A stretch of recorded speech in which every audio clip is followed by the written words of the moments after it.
This is not a fairy tale about a harmless princess. It is the story of a clever woman, Madame Zoya, who played the biggest gamble of her life. In a hidden mansion far from the kingdom, Madame Zoya raised her 7 daughters away from the world's eyes. They were septuplets, 7 girls who looked exactly the same. The youngest, called Zara, was the cleverest. People called her Cinderella. The other 6 were just as sharp in their own ways. From childhood, Madame Zoya trained all of them for one goal: to take the royal throne. The trouble was, the prince was proud and cautious. He wanted a woman who was beautiful, brave, skilled in politics, and who sang like an angel. One woman could not be all of that. But 7 girls together could pretend to be one perfect woman. Madame Zoya's plan was cruel and brilliant. To the world, they showed only one girl, Ella. On the night of the royal ball, Madame Zoya used a plan like a relay race.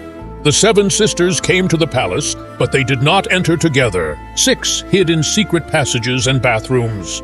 The first sister, the dancer, went into the hall alone.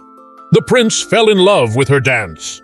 After half an hour, Ella said she needed water and slipped away. The second sister, the politician, appeared with the same dress and face, but with sharp, clever words.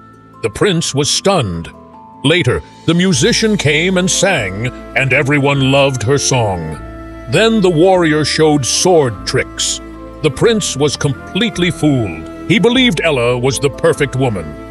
Her mood changed, but she was always dazzling. He fell in love with a woman who did not really exist. She was the sum of 7 different people.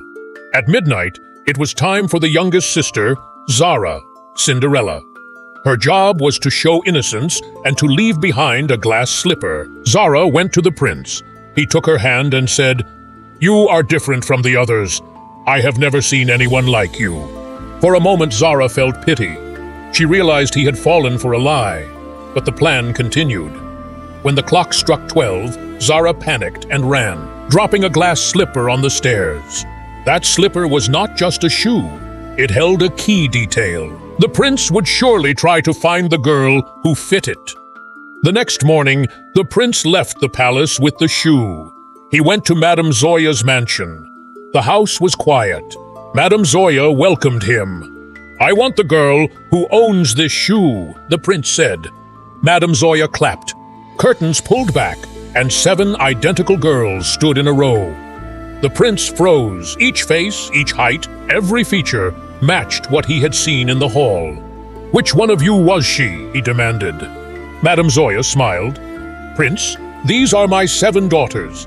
Tell us, which one did you love?" The prince tested them. He asked the first a question about politics. She answered perfectly. He asked another to dance. She danced exactly as the woman at the ball had. He tested the singer and the swordswoman. Each girl fit the single skill she had shown. The prince realized he had been tricked. He drew his sword in anger. "You played with my feelings. I will lock you all up." Zara stepped forward. She took the other glass slipper from her pocket and said, "Prince, you were not fooled. The truth is, we are 7, but only one heart mattered." She put the slipper on. It fit perfectly. Zara looked into the prince's eyes and said, "The others were only acting. But when you looked into my eyes the last time, that moment was real.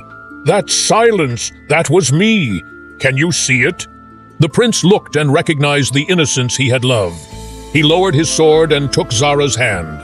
"I don't want perfection. I want the truth." Madame Zoya and her daughters were upset, but the prince took Zara to the palace, and they were married. It seemed like a happy ending. But the real story began after the wedding.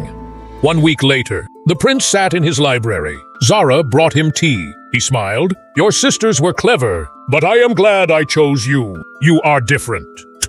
Zara moved to the window. She looked at the moon and smiled a cold, strange smile. Her voice changed. The sweet innocence was gone. Her tone was heavier and harder.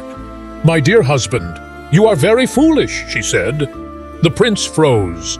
Zara opened a locket and placed a small transmitter on the table. She said, Did you think I left my family for you? We are 7 bodies, one purpose.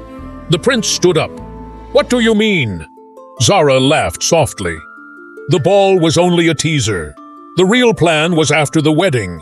Over the last week, I took your signature and gave the keys to the royal treasury to my mother. Right now, my sisters and mother are riding across the border with your treasure.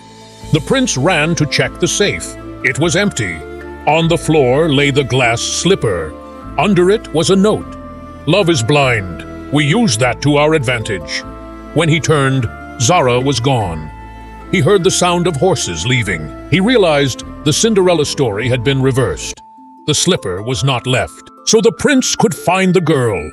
It was left so the prince could be trapped, and the family could steal everything and vanish. The prince never found the real Cinderella because she had never been one person. She had only been the perfect planned lie.